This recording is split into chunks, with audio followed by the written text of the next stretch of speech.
Olá, bom dia. Meu nome é Helder Sampaio, sou estudante do curso de pós-graduação em Engenharia de Segurança do Trabalho da Universidade Paulista e este vídeo é realizado com a colaboração do Dr. Cícero Sampaio, que é médico do trabalho e também membro da organização Brahma Kumaris de meditação Raja Yoga. O tema central é o desenvolvimento da resiliência do trabalhador, uma metodologia para empoderar o indivíduo e aumentar sua capacidade para lidar com o estresse. Trata-se do módulo 2 de uma série de 2 vídeos. No primeiro vídeo nós falamos do estresse, o que é e como ele afeta o trabalhador, e neste vídeo estamos falando das formas de enfrentamento. Ao final damos um exemplo de exercício de meditação. A implementação prática, obviamente, requer trabalho adicional e adaptações conforme o cenário específico de cada empresa. Vamos ao vídeo. No primeiro módulo a gente viu as situações que geram estresse, o processo que encadeia o estresse e os elementos que compõem a situação de estresse, os seus geradores, os seus efeitos no indivíduo, né? E a importância desse problema. E agora, nesse segundo módulo, a gente vai ver como nós podemos responder a essas situações estressoras, né? O que fazer, como lidar com essas situações que fazem parte do dia a dia de todos nós. A resposta a situações estressoras, né? Isso.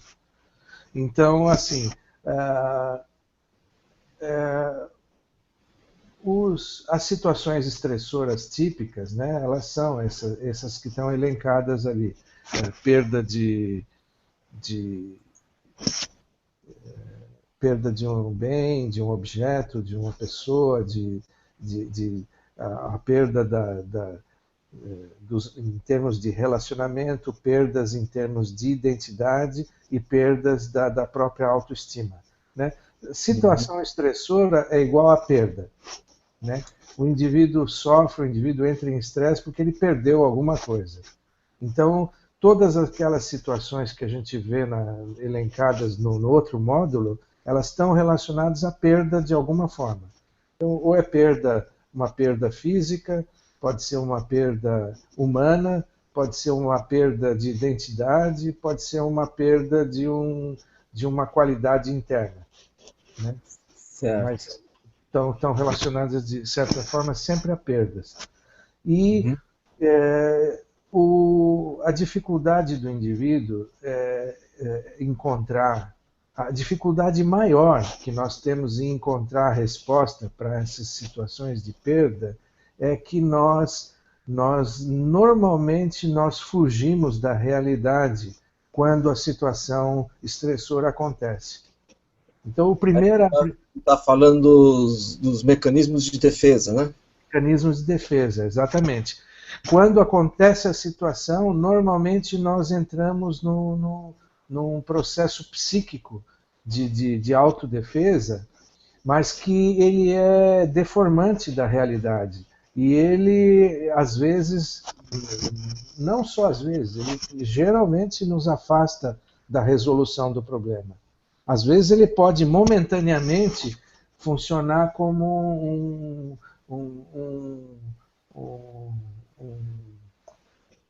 um remédio, um sedativo, né? Ele funciona como um sedativo momentâneo, mas que não vai trazer a cura.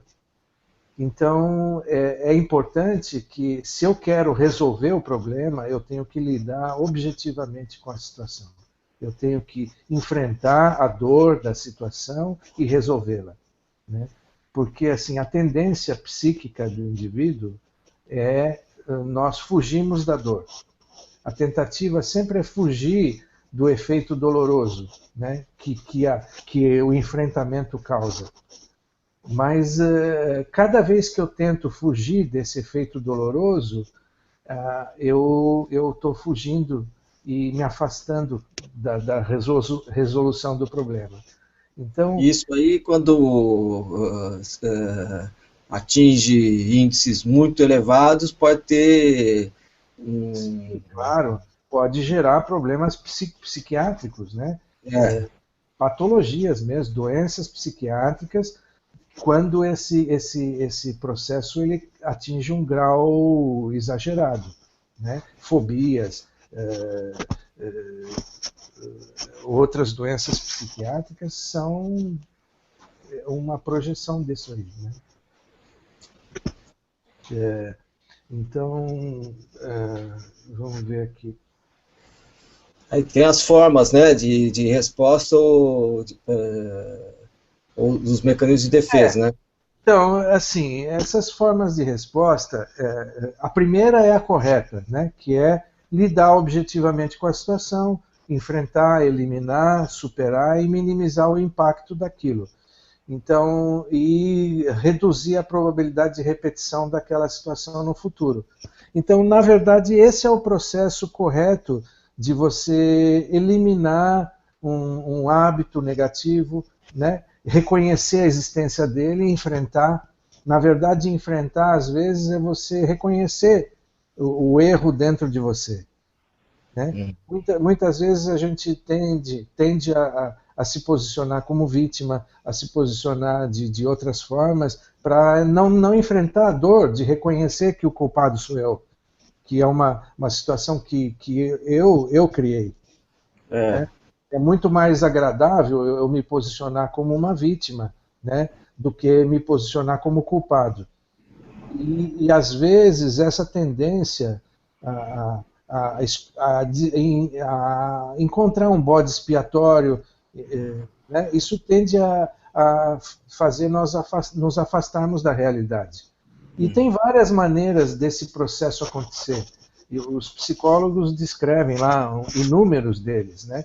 E aqui eu citei alguns, né? Repressão, por exemplo, quando a pessoa está respondendo com raiva, você está vendo que tem raiva na expressão da pessoa e ela está dizendo que ela não está com raiva. Ela nega uma coisa evidente, né? Uma coisa. Então, por exemplo, negação também no aspecto, por exemplo, dos pais que recusam a ver que os filhos cresceram, reconhecer que eles cresceram e como continuam tratando os filhos como crianças, né? Mesmo depois que eles já se tornaram adultos. Tem muitas situações desse tipo, né? Você nega uma realidade que está também evidente. E tem vários outros, né? Eu não vou ficar aqui citando todos eles, mas tem a racionalização, formação reativa, projeção. Então, por exemplo, às vezes tem situações, pessoas problemáticas que geram problemas no local de trabalho e, na verdade, ela acha que os outros são o problema. Na verdade, ela está projetando o problema nos outros. Na verdade, ela é a pessoa problemática e ela se posiciona como vítima. Né? Isso também é uma situação comum nos locais de trabalho.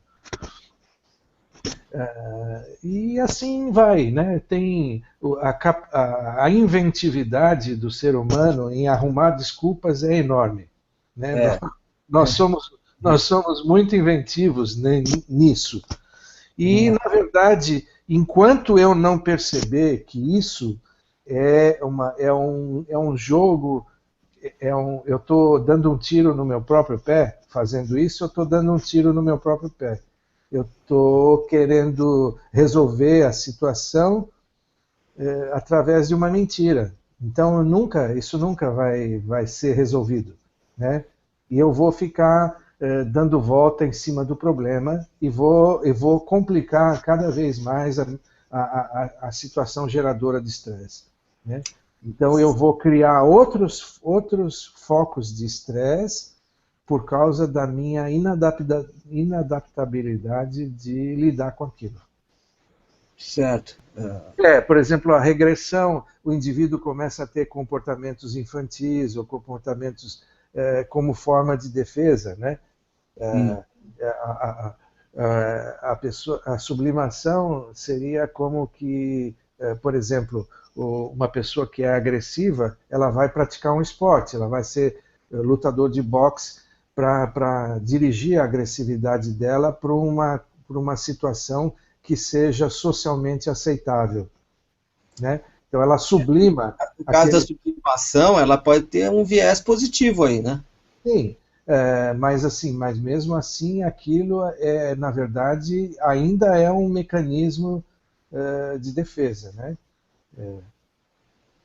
Muitas vezes a pessoa não está identificando aquilo, mas é claro, essa situação aqui é menos danosa que outras, né?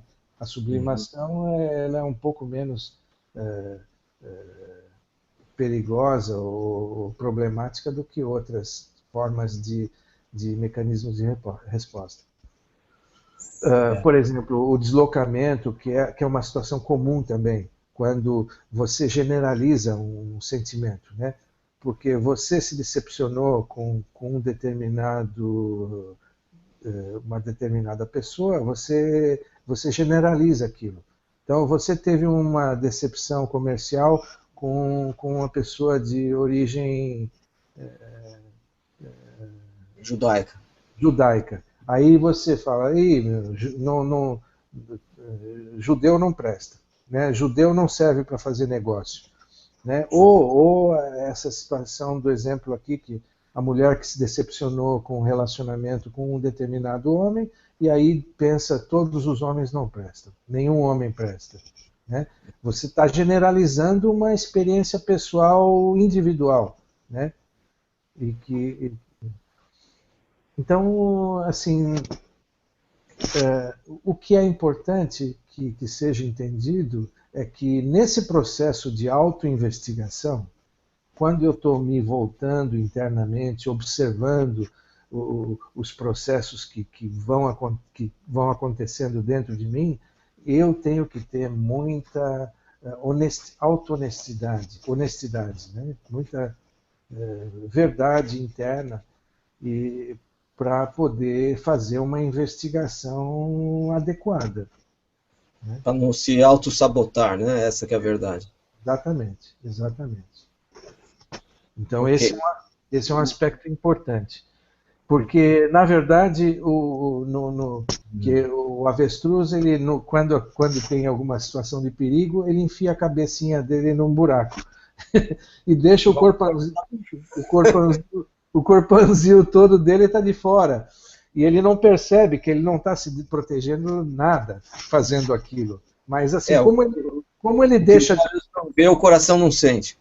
Como ele deixa de ver o problema, quando ele enfia a cabeça no buraco, ele se sente confortável. Mas, assim, é exatamente essa situação que os mecanismos de defesa geram, né? Você tem a impressão que aquilo resolveu, né? Porque você não está vendo. Mas, na verdade, você não resolveu a situação e você está extremamente vulnerável, né? Por quê? Porque você não está enxergando o problema e você está exposto, né? Você está pior do que se tivesse sem enfiar a cabeça no buraco. Então, resumidamente, nessa parte aí que você falou até então, existe uma importância muito grande em conhecer esses mecanismos e nos perceber praticando algum desses aí, né, para poder atuar efetivamente, né? E então, a partir do próximo slide, a gente vai falar de como avançar nesse controle, né? Vou compartilhar novamente aqui, que é como diminuir a tensão, né? Tá. Então, isso aí já tem uma certa conotação aí como aumentar a resiliência, né? Essa que é a verdade. Exatamente. na verdade, assim, nós temos dois níveis de consciência, né? Existe a consciência que é superficial, que é a consciência cotidiana, que é a consciência comum que todos nós temos, né? Essa consciência superficial, ela envolve mais os meus papéis sociais, né? Então, eu sou funcionário de tal empresa, meu cargo é esse, eu me identifico com essa consciência superficial. Eu sou empresário, eu sou funcionário, ou eu tenho essa capacidade, eu tenho tantos anos, é o eu externo, a casca do indivíduo, né? Uhum. E existe uma consciência que é mais interna, que é o cerne, que é o eu, que a gente pode dar vários nomes a isso. Posso usar o nome psique, que a psicologia usa, usar o nome alma ou espírito, que as religiões usam, mas, na verdade, todas esses departamentos estão querendo se referir a esse mesmo eu interior, o eu básico, o eu mais essência, né? E os poderes do indivíduo, eles estão relacionados a esse eu interno. Quanto mais afastado dessa essência eu estiver, menos força eu vou ter, né? Então, eu vou te dar um exemplo, por exemplo. A consciência superficial, ela vai me levar à minha identidade corpórea, à minha identidade superficial. Então, eu me torno vulnerável, né? Se eu pensar, por exemplo, o corpo, a minha identidade superficial, ela está relacionada ao corpo. E a minha identidade essencial está relacionada à alma. A alma, ela é eterna. Eu não posso destruir a alma, né? Ela não é física, ela não é material. O corpo já é material. Então o corpo me leva a medo, me leva a insegurança. E a consciência espiritual me leva a estabilidade, a segurança, a ideia de que a alma não pode ser destruída, né? Então, parece uma coisa muito simplista, uma coisa muito infantil até, mas ela é efetiva, porque quando eu mudo meu posicionamento, a expressão deles muda também.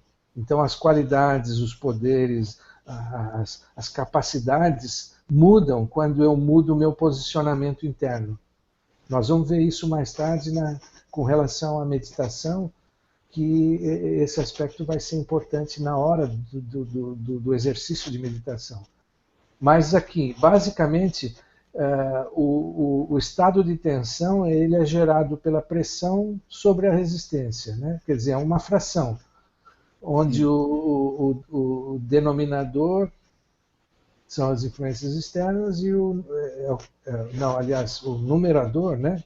São as influências externas e o denominador é a força interior.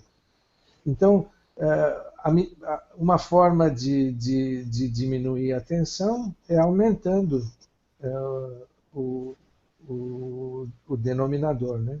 Aumentando a resistência. Tá, aí no outro slide está falando justamente isso que você acabou de repetir, né? Então, que para que eu consiga ter um efeito transformador, eu preciso atuar na raiz do problema, né? Que é exatamente a consciência, aquilo que a gente falou. Então, a meditação é um recurso importante nesse aspecto, porque ela vai exatamente fazer isso, né? Ela vai tirar o indivíduo daquela consciência superficial, que é a consciência do dia a dia, né? Então, assim, se eu acordar de manhã, não fizer nada, não fizer nenhum esforço, eu vou estar nessa consciência superficial. É a consciência automática, é o piloto automático, né? Então, eu acordei e eu estou no piloto automático. Vou tomar banho, vou escovar dente, vou fazer tudo aquilo que eu estou habituado a fazer. é meus hábitos, os meus hábitos estão tomando conta do processo todo, né? Então eu estou no piloto automático e não estou tendo nenhum controle sobre meus hábitos, eu estou deixando eles dirigirem a minha vida. Então, se eu tiver hábito de responder com raiva, eu vou começar o dia já xingando o entregador de jornal, que não entregou o jornal, que jogou ele embaixo do carro, e vou começar o dia dentro daquele ritmo de comportamento que tem dominado a minha personalidade. Então, quando eu faço a meditação, o que acontece? A meditação vai me tirar desse piloto automático, vai me posicionar lá no meu eu central, e a partir dali eu vou observar e modificar e incluir padrões que eu quero acrescentar. Incluir coisas novas, incluir visões novas, posicionamento novo, sentimento novo que eu queira adicionar. Isso é possível, e a maioria das pessoas não percebe que isso é uma possibilidade. Eles acreditam que eles estão condenados eternamente a ser do jeito que eles são. Né? As próprias pessoas falam dessa maneira, né? Eles dizem, esse é o meu jeito, se você quiser me aceitar, tem que aceitar desse jeito. Eu sou assim. Né? E carimbam a imutabilidade daquele estado. Né? Isso aí eliminou qualquer possibilidade de cura, né? De cura, né? Então, essa é uma outra questão também, né? A pessoa, se ela não tem uma consciência, né? uma correta percepção dos danos ou dos benefícios de fazer as coisas, ela não faz. Entendeu? Então, esse trabalho que a gente está pretendendo fazer é justamente mostrar a relevância disso, para que as pessoas adotem esse tipo de comportamento, né, desenvolver hábitos saudáveis, etc., e se beneficiar do incremento de resiliência. Né? Então, é justamente esse o grande objetivo, né? Tirar as pessoas dessa sensação, eu sou assim, me aceito assim. Não, fazer elas se perceberem ali e enxergar essa possibilidade real de melhoria. E, na verdade, a realidade ela é exatamente o oposto. Né? Porque, assim, o eu real não é nada do eu superficial. Aquilo que eu acho que sou eu, não é o que eu sou. Né? E tanto isso é verdade que, assim, não existe nenhum ser humano que não gostaria ou não busca a experiência de paz. As pessoas buscam a paz, por quê? Elas buscam a paz porque o estado natural delas é paz. Porque se não fosse a natureza original delas, elas não fariam essa busca. Porque, assim, eu não vou sentir vontade de comer maçã se eu nunca experimentei um gosto de maçã. Né? Você só tem desejo ou busca alguma coisa que você já experimentou, que é a tua natureza. Se for uma coisa que não é da tua natureza, você não vai buscar. Né? Então, é exatamente o contrário. Né? Quer dizer, o que eu acho que sou eu, não sou eu, o eu mesmo. Né? Então é uma armadilha, é uma ilusão. Né? E eu escrevia um artigo uma vez que comparava isso com aquele filme Matrix. Não sei se você assistiu o filme Matrix, mas o filme Matrix ele é muito próximo dessa ideia, né? De que, na verdade, a realidade que nós olhamos e achamos que é real, será que ela é real mesmo, como a gente acha que ela é real? O filme lida com essa ideia, né? E que quando o indivíduo, o herói do filme, lá, o Neo, ele começa a ter essa percepção, e ele começa a entrar nesse aspecto, ele começa a desenvolver poderes. Né? E ele se torna, desvia de balas e começa a adquirir superpoderes, porque ele começa a se aproximar dessa outra realidade que é incógnita, né, que estava incógnita, né, que na verdade era o real. Então, assim, a nossa percepção, a mente usa truques, a mente nos engana. Então, assim como a gente faz esses jogos mentais e a gente tem percepções que são falhas, é a mesma coisa. Quando eu vou me aproximar desse meu eu original, eu começo a perceber uma série de capacidades, de potenciais que eu desconhecia que eu possuía. E faz parte. E é o real. Então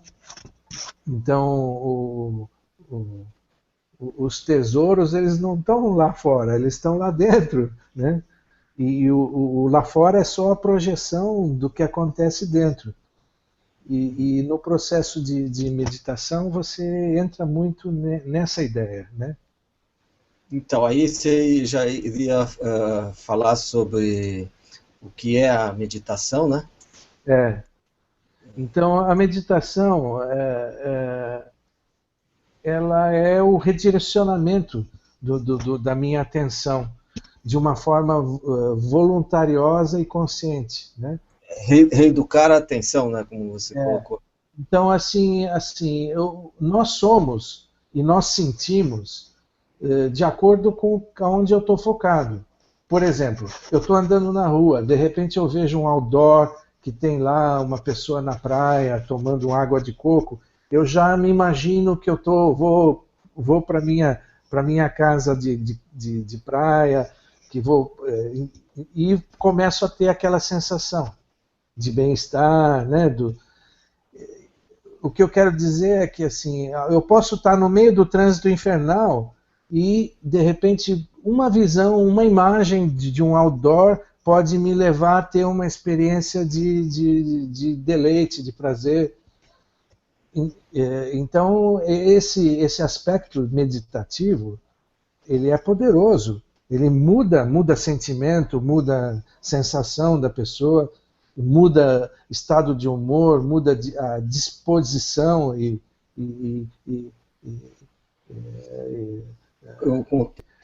o indivíduo, ele tem essa capacidade de esse estado meditativo, ele faz parte da natureza do indivíduo. Não é que a meditação é um exercício que a gente está... Uma invenção, né? Uma invenção, nós estamos desacostumados. A gente está meditando o dia inteiro. Só que, assim, eu posso meditar positivamente e eu posso meditar negativamente, né? Se eu tiver, por exemplo, meditando sobre o idiota do meu empregado que fez uma coisa errada e estou lá nervoso com ele, aquilo também é uma forma de meditação, né? Porque a minha mente está focada naquela situação negativa. Só que aquilo ali é uma anti-meditação, né? Tá, então a meditação está simplesmente relacionada com o ato de meditar, mas sim no foco que se dá. Então tem um slide que é o processo do eu, não sei se você separou esse slide aí, que mostra muito isso aí. Mostra bem... o próximo aí, né? Fala. Então, por exemplo, a mente, ela é como se fosse o local onde o pensamento emerge, né? Então seria como a praia, e os pensamentos são como se fossem as ondas que vão chegando na praia. Então a mente consciente, ela experimenta os pensamentos, experimenta as emoções e os desejos. Então os sentimentos, os desejos, os pensamentos, eles emergem na mente consciente. O subconsciente seria o mar. É o mar onde tem todas as minhas memórias, todos os meus hábitos, todas as impressões do passado, todos os traumas e impressões positivas, minhas capacidades, meus talentos, tudo aquilo constitui o meu subconsciente. E o subconsciente, esse mar, vai gerar pensamentos. Então, os meus pensamentos, eles podem ser gerados pelo meu próprio subconsciente ou podem vir do mundo exterior. Nós vamos ver depois aqui que ele pode vir do mundo exterior também. Mas, e o intelecto, ele é aquela capacidade de analítica, né, que julga, que discrimina, que analisa e que decide. Então, vamos supor, por exemplo, algum sanskara meu pode liberar um pensamento. Esse pensamento ele vem na forma de um desejo, de um sentimento, e o meu intelecto pode analisar esse pensamento e vai decidir sobre o que fazer com esse pensamento, né? Por exemplo, nós temos lá nas nossas memórias, nos nossos hábitos, uma ideia, um sentimento. Vamos supor esse sentimento gerou uma ideia de utilizar o sítio para uma boa finalidade, né? Vamos pegar um exemplo que a gente está envolvido. Então eu tive o pensamento, puxa, criar uma instituição para idosos nesse sítio, fazer isso, fazer aquilo, e o sentimento, as emoções, elas vêm junto com o pensamento, né? Esses pensamentos, eles sempre têm um peso emocional, um peso ético, um peso... Eles são pensamentos carregados de acessórios, né? E aí o meu intelecto vai discriminar, e vai analisar, e vai decidir o que fazer com esse pensamento. Ou eu empacoto ele, guardo numa gaveta, ou eu vou pôr ele em plano, em ação. Isso é o meu intelecto que vai decidir. Aí, uma vez que eu decidi, eu vou expressar esse sentimento, essa decisão através do meu corpo, e aí isso passa a fazer parte do mundo exterior. Aí eu começo a transformar o mundo, né? Eu pensei, até aqui estava tudo acontecendo num nível incógnito, não material, né? E aí, a partir da decisão, aquilo passa a fazer parte do mundo exterior. E eu vou agir sobre o mundo e vou obter uma resposta do mundo, né? Quer dizer, eu crio aquela realidade e vou receber a resposta do que eu criei. E aquilo vai ser de novo armazenado no meu banco de memórias, né? Essa interação com o mundo passa a fazer parte também do meu banco de memórias, que também vai... Então é um processo contínuo que está acontecendo, e isso acontece todos os dias, a cada segundo, cada pensamento que a gente tem é movido por esse processo. Então, a meditação ela vai lidar exatamente com esse processo. Ou seja, na verdade, nós já meditamos todo dia, né?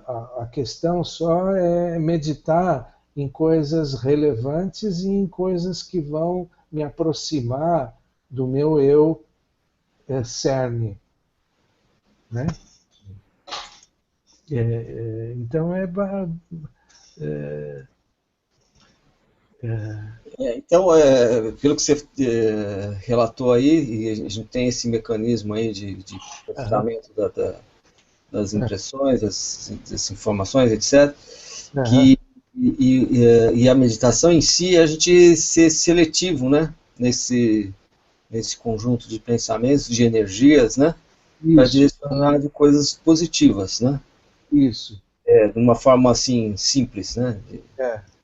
E na verdade é isso mesmo, é simples. É eu saber selecionar, né? Não permitir que entre o que quiser, né? Igual eu seleciono o que eu vou comer, né? Eu não vou comer qualquer coisa. Se eu for num bar e eu vejo que o prato está sujo, a comida não foi preparada com asseio, eu não vou comer aquilo, né?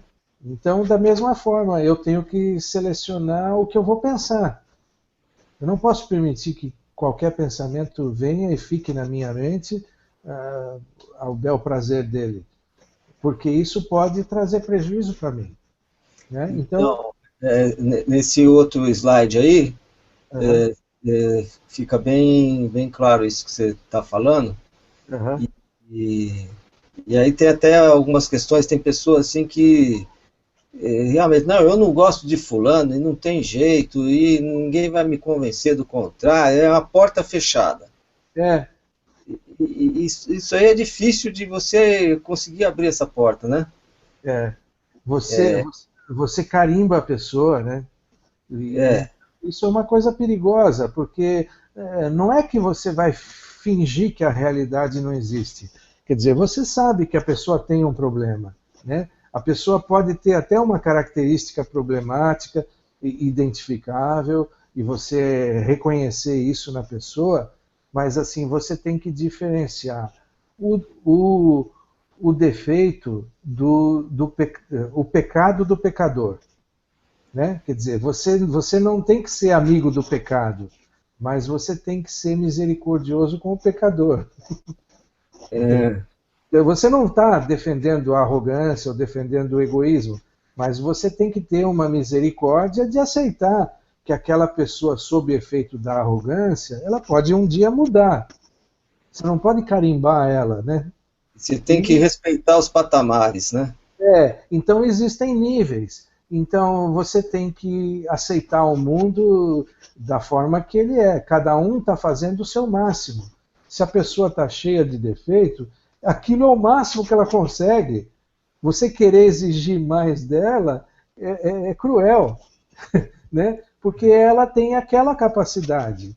Então é a mesma coisa que você pegar um empregado que tem uma capacidade X e você querer que ele faça um serviço Y, que não é a capacidade dele, ele não consegue, né? Então, nós temos algumas formas de comportamento que a gente não percebe isso, né? E aí a gente entra num comportamento negativo, né? Ah, e esses comportamentos negativos, quando eles atingem um nível crítico, eles podem se tornar doenças mentais, realmente, né? Os indivíduos sociopatas, né? Esse é o indivíduo que é aquele cara que domina a pessoa, faz mil coisas e engana todo mundo, né? Esses indivíduos sociopáticos são indivíduos que têm o egoísmo e a arrogância em grau acentuado. Né? As pessoas que têm medo, preocupação em grau acentuado vão desenvolver ansiedade, né? Na forma de neurose, e aversão a uma situação específica, a gente vai desenvolver fobias. Né? Então, o indivíduo que tem fobia de ambientes, multidão, né? Tem pessoas que têm esses sentimentos num grau exagerado.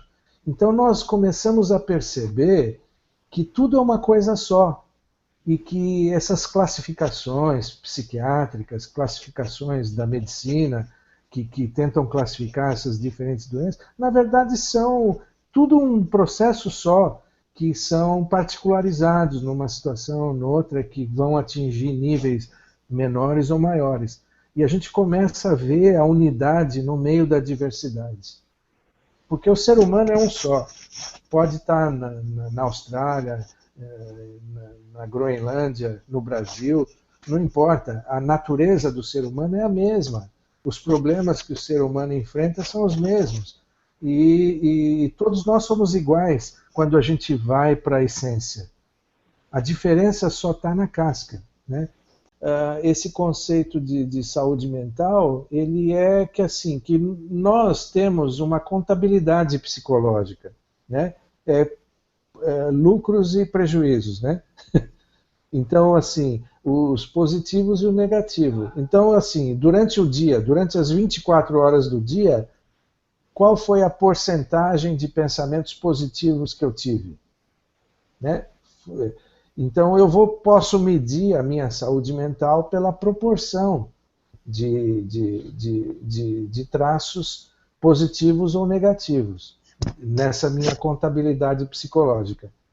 Então é claro que eu não, os seres humanos, eles, na maioria deles, não conseguem ter 24 horas de pensamentos positivos. Mas se eu tiver uma predominância desses fatores positivos, eu vou estar mais próximo da saúde mental ideal.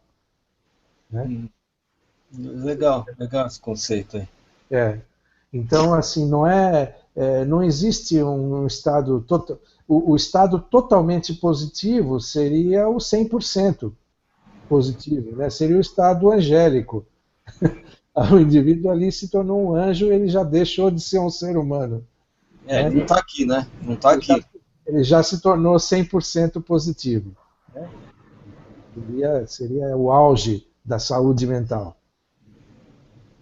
Então, vamos falar do efeito da meditação sobre a saúde, né? A gente falou da saúde mental, definiu, legal. E o que a meditação tem a ver com isso? Vamos lá. Então, normalmente a gente tem essa mistura de padrões mentais positivos e negativos. E a gente apresenta durante o dia um estado mental flutuante. Às vezes a gente está positivo, às vezes negativo, né? Às vezes eu estou bem, às vezes eu estou de mau humor. Então, o objetivo da meditação é o quê? É aumentar a proporção desses estados mentais positivos e diminuir os negativos.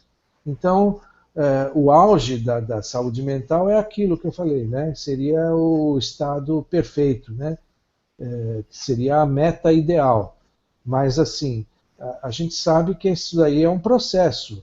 Eu não vou conseguir em 30 dias, em uma semana de treinamento, chegar a um estado mental 100% positivo. É um processo.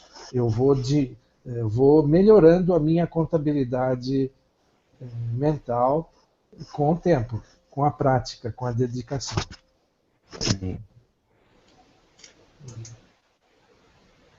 Aí vai falar também dos sanskaras. Eu vi que você fala várias vezes, você fala de sanskaras.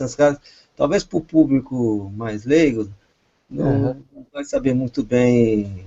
Na verdade, assim, você pode usar qualquer palavra que se queira, né? Eu gosto de usar a palavra sanskaras porque a palavra sanskaras em hindi, ela significa, ela tem um conceito diferente um pouco do inconsciente, porque ela envolve, assim, sanskaras envolve tudo que está relacionado à individualidade, à personalidade da pessoa. São talentos inatos, hábitos, traços de personalidade, traços mentais de comportamento, memórias, toda a minha vivência, assim, as minhas experiências com outras pessoas, minhas experiências com o mundo, minhas experiências sensoriais, minhas experiências de toda a natureza na forma de memórias, está compreendido nos sanskaras. Então, ele tem uma conotação um pouquinho mais ampla que a palavra ocidental, né? Mas você pode usar inclinações latentes, inconsciente, como substituto para a palavra sanskaras. Então, a razão pela qual as poucas pessoas conseguem alcançar a saúde mental ideal é a existência dessas inclinações latentes para os estados mentais negativos. Então é como se a gente tivesse os gatilhos, disparos de pensamentos negativos através dos nossos sanskaras negativos. Então, enquanto, por exemplo, eu posso estar bem, eu posso estar me sentindo super bem num dia calmo, tranquilo, eu estou tudo bem. De repente alguém falou uma coisinha comigo meio atravessada e pronto, explodiu. E aí eu começo, os sanskaras negativos que estavam ali silenciosos se manifestam e tomam conta. Né? Então o sanskara, ele tem essa potencialidade negativa perigosa. Né? É como se fosse uma mola que tivesse comprimida. Né? ela está fechadinha ali, comprimida, igual aquelas caixinhas de surpresa, né, que o palhacinho sai quando você abre abre a tampa, ele sai para fora, né? Isso aí ele fala que é o sapo, né, que você engoliu o sapo, daqui a pouco ele pula e... engoliu o sapo e depois o sapo pula para fora, né? É mais ou menos isso. Né? Acho que é esse é mais ou menos isso. Então, assim, então o objetivo da meditação, acho que é o próximo slide, acho, que a gente vai falar sobre o objetivo. Aí tem os objetivos de curto e de longo prazo, né? Então, assim, a curto prazo, eu posso me sentar para meditar durante alguns minutos e conseguir um estado mental positivo, experimentar um pouco mais de paz, de tranquilidade, momentâneo ali. Isso é o objetivo a curto prazo, né? Mas, assim, ele não é um objetivo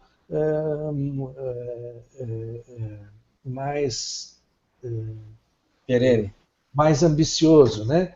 Então, a longo prazo, o cultivo dessas qualidades positivas, às custas das negativas, é um objetivo mais ambicioso da meditação, mais a longo prazo, né?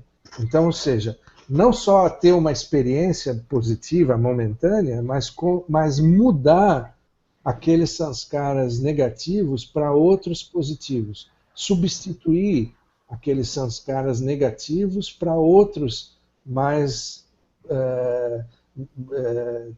que vão cultivar minhas qualidades positivas.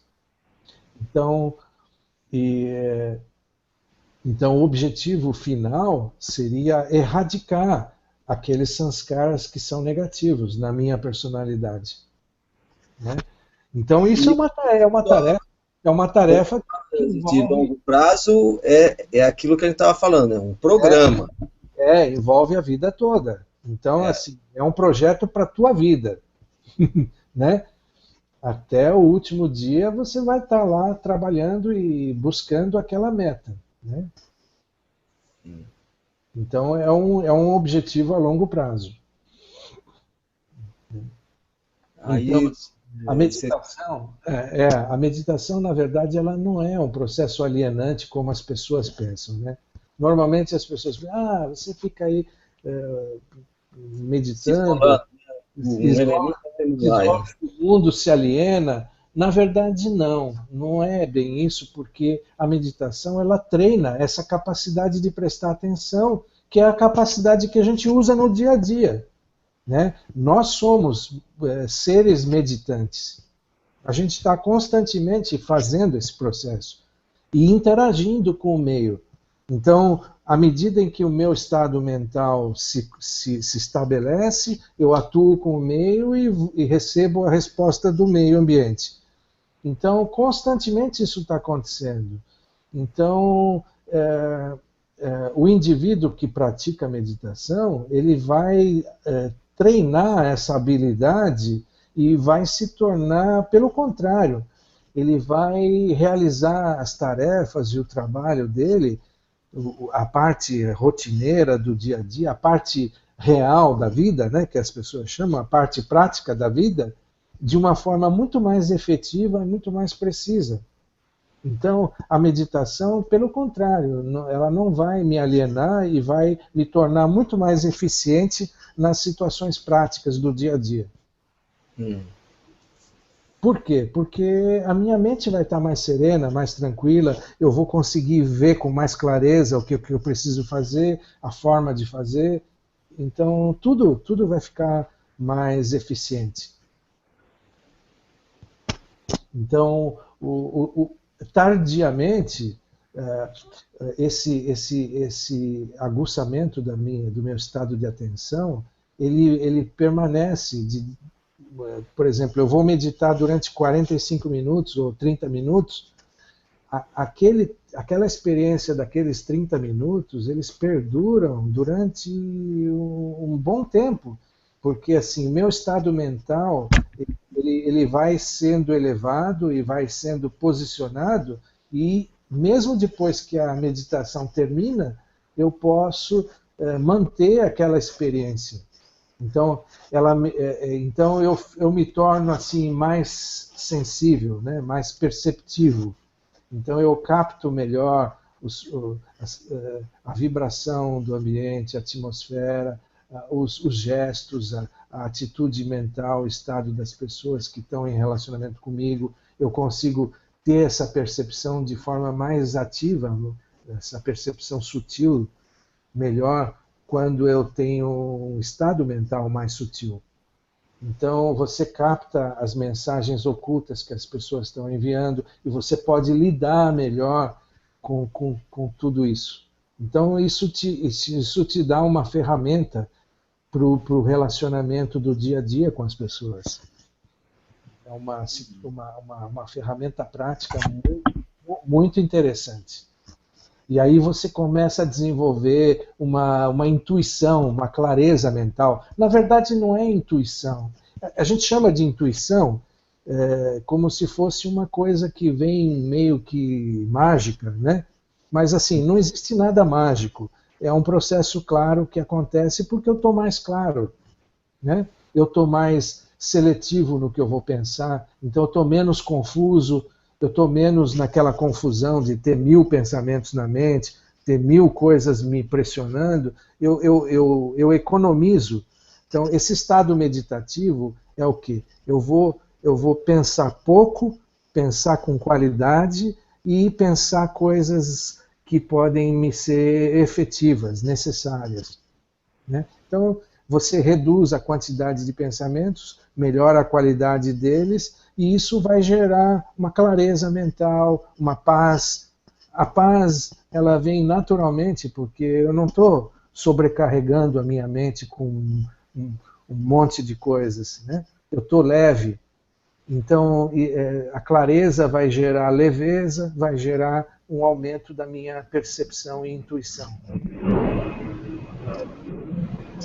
Então, assim, a meditação, ela tem que ser uma rotina, né? Porque assim, é uma coisa que tem que fazer parte do meu dia a dia, para ter um efeito, um efeito perceptível, né? Não pode ser uma coisa eventual. Fiquei um mês estressado aí, passando problema, aí um dia eu decidi, não, agora eu vou meditar 40 minutos aqui para eliminar esse estresse desse um mês. Não é assim que funciona, né? Então, assim, ela tem que ser uma prática continuada, uma prática diária, e tem que ser um prazer, não é uma obrigação, né? Eu não posso ver isso como uma obrigação. Então, qualquer hora é hora para fazer a meditação. Eu posso fazer a qualquer momento do dia. De repente eu tenho uma folguinha lá de 5 minutos, eu estou lá lavando louça, né? Então não preciso ficar usando o meu intelecto para lavar louça. Aquilo é uma tarefa automática.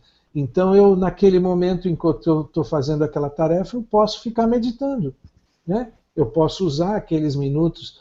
Eu estou no trânsito ali, engatando primeira, ponto morto, enquanto até chegar no trabalho, eu posso usar aquele tempo para meditação. Então, assim, qualquer hora eu posso meditar. Mas as horas matinais, elas são especialmente ideais. Porque, assim, pela manhã, logo que você acorda, a mente está descansada. Porque ela já veio do sono, da noite, e ela ainda não se envolveu nos problemas do dia a dia. Então, naquela hora, eu estou com a mente mais disponível e menos movimentada, né? Então, esse horário, a meditação é mais facilitada. Então, e é o horário que eu tenho para imprimir um padrão do dia. Então, se eu começar o dia bem, né, isso aí vai de encontro a esse ditado popular, né, que eu tenho que acordar com o pé direito. Né? Então, acordar com o pé direito é acordar com a mente direita. Né? Então, mesmo que eu faça lá 5 minutos ou 15 minutos pela manhã, eu já vou criar um padrão para aquele dia. Então fica muito mais fácil, durante o dia, eu voltar, relembrar aquele estado mental inicial que eu comecei o dia. Então, a escolha de momentos faz parte de um treinamento. Por exemplo, eu posso ter uma hora determinada, eu posso colocar uma música, posso pôr um incenso, mas nada disso é necessário, né? Tudo isso é só um coadjuvante, que assim, quando a situação acontece, eu não vou poder, o indivíduo veio e me xingou no trânsito, eu não vou poder falar para ele, espera aí, deixa eu acender o meu incenso, vou fazer 2 minutos de meditação e respondo para você. Né? A gente não vai ter esse... Então, assim, os complementos, eles não são necessários, eles são coadjuvantes, mas não são necessários. Né? Eu ter um local apropriado para meditação, uma salinha, ajuda, mas não é absolutamente necessário. O relevante é você saber meditar durante as ações, né? Porque assim, as situações elas vão acontecer durante as ações. Enquanto eu estiver sentadinho na minha sala de meditação, não tem nada acontecendo. Não tem ninguém me xingando, eu não estou enfrentando uma dificuldade no trabalho, está tudo bem ali. O problema é quando eu vou para as ações, né? Então, se eu conseguir manter esse estado meditativo, conseguir manter essa atitude meditativa durante o meu trabalho, aí sim eu consigo um resultado muito, muito interessante. Porque eu vou ter sempre aquela percepção no momento em que eu tenho que ter, que é a hora que acontecem as coisas. Né? Então, isso nós chamamos de Karma Yoga, que é, assim, é o estado meditativo durante a ação. Karma em Hindi é a ação, né? E Yoga é essa conexão mental. Então, se você consegue ter essa atitude meditativa durante a ação, você é um Karma Yogi. Né? Então, essa técnica de meditação ativa, durante as ações, ela funciona muito bem para pessoas pessoas hiperativas, que têm dificuldade de se sentar quietinhas ali, ficar em silêncio durante alguns minutos. Então, tem pessoas que têm uma grande dificuldade de ficar 5 minutos sem falar nada, ou quietinhas. E, então, para esse tipo de pessoa, é melhor que ela pratique a meditação durante uma atividade. Né? Pode ser um artesanato, fazendo um artesanato, fazendo alguma tarefa lúdica, fazendo um desenho, ou qualquer coisa, e ela durante aquele período ela pode direcionar a mente dela para uma atitude meditativa. Então a meditação aí, bom, agora vamos falar do exercício, né? Porque tudo bem, meditar, mas e aí, como é que funciona isso daí na prática, né? Assim, na verdade... Qual é o esforço, né, do ponto de vista do leigo, né? Qual é o esforço mental que eu tenho que fazer para meditar? Na verdade, assim, a meditação, ela é livre. Ou seja, cada pessoa vai criar seu próprio roteiro. Né? Não existe um roteiro padrão, não existe um roteiro fixo. Né? Você tem que meditar falando essa palavra, não existe um mantra fixo que eu tenho que repetir aquele mantra. Né? Tem vários exercícios de tipos de meditação diferentes. Né? Eu estou falando da meditação que nós ensinamos na Brahma Kumaris, né? Que é um tipo específico de meditação que visa você observar o processo seu interno. Então, você se colocar como um observador da sua própria mente. Então,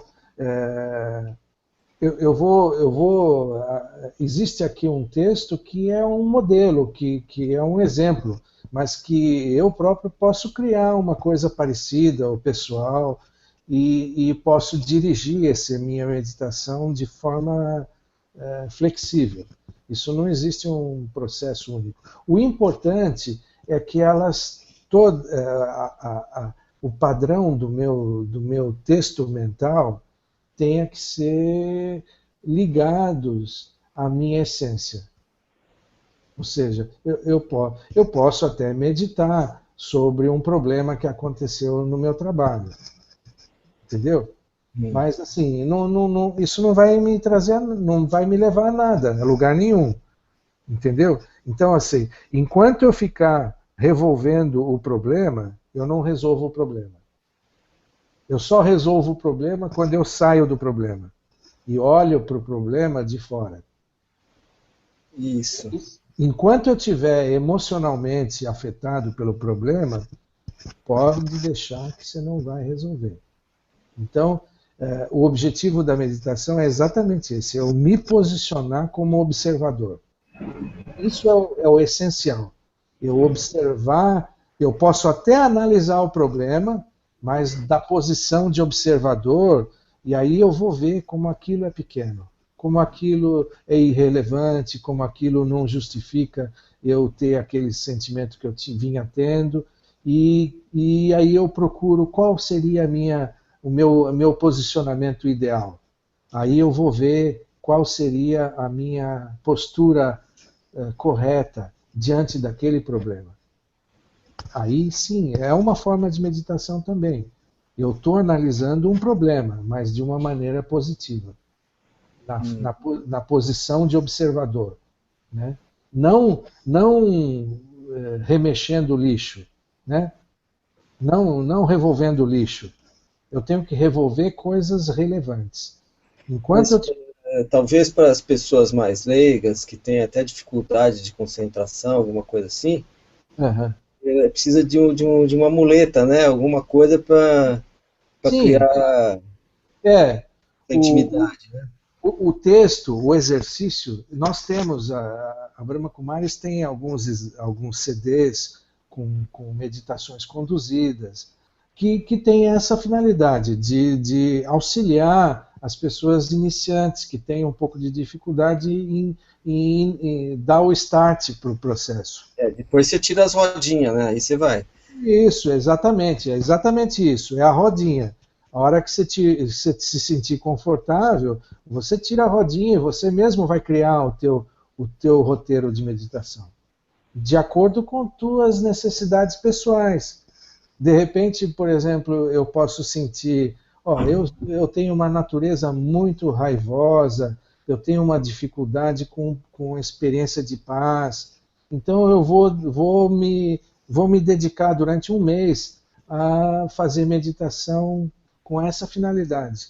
Então eu posso focar num objetivo mais específico durante a meditação. Né? Então eu quero ter a experiência de paz. Então eu vou... O que é a paz? Eu vou meditar sobre isso.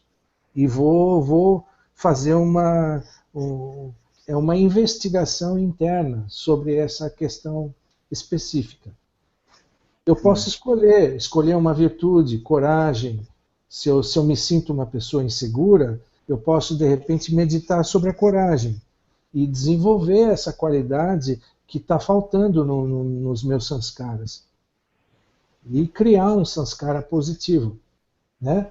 Então, isso é bem inflexível. Mas aí, o que é? Eu crio um texto, assim, tipo um mantra, e vou mentalizando aquilo lá, para ficar uma coisa... Não, você assim, eu sempre tenho que partir da minha posição alma-espírito. Alma-corpo, né? Que há essa dicotomia. Que o negativo ele sempre está relacionado com a forma corpórea limitada. E que o positivo está relacionado àquela minha natureza original que está lá no cerne, que é o que eu sou na essência. Então, tendo isso em mente, vamos ver esse exemplo, por exemplo. Eu deixo os pensamentos, observo, me posiciono como um passageiro, como se eu fosse um passageiro dentro de um trem. E as cenas vão passando pela janela, né? Como se eu fosse um passageiro sentado na janela de um trem, ouvindo sons, ouvindo aqui e agora e vendo as paisagens passando nas janelas. Eu posso também observar meus papéis, né? Quais são os meus papéis, os meus relacionamentos, as minhas rotinas, e vejo tudo isso que é o meu eu periférico como um observador. Eu estou lá dentro, no centro de tudo isso, analisando, observando tudo isso. E aí a minha atenção vai para esse foco de energia. Quem que eu sou? Né?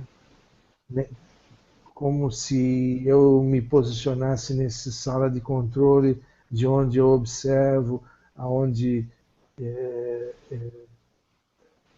eu vejo o que eu fiz, vejo que essas obrigações, tudo isso está fora do trem. Mas o que é esse eu que está analisando tudo? Então, essa experiência, quando eu consigo me desapegar daquele meu papel externo e volto para aquela minha essência, eu estou me aproximando das minhas qualidades originais. Como que seria, como poderia fazer isso no contexto do trabalho? Do trabalho, um grupo, imagina um grupo de operários grande e tal. Pode usar, por exemplo, o exemplo do automóvel, né? Que o automóvel ele tem o veículo e tem o motorista, né?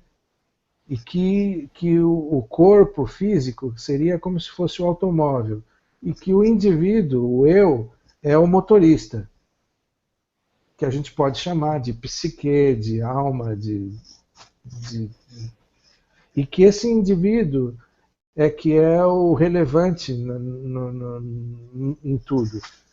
E que, por exemplo, a multa, ela não vai para o carro, ela vai para o motorista.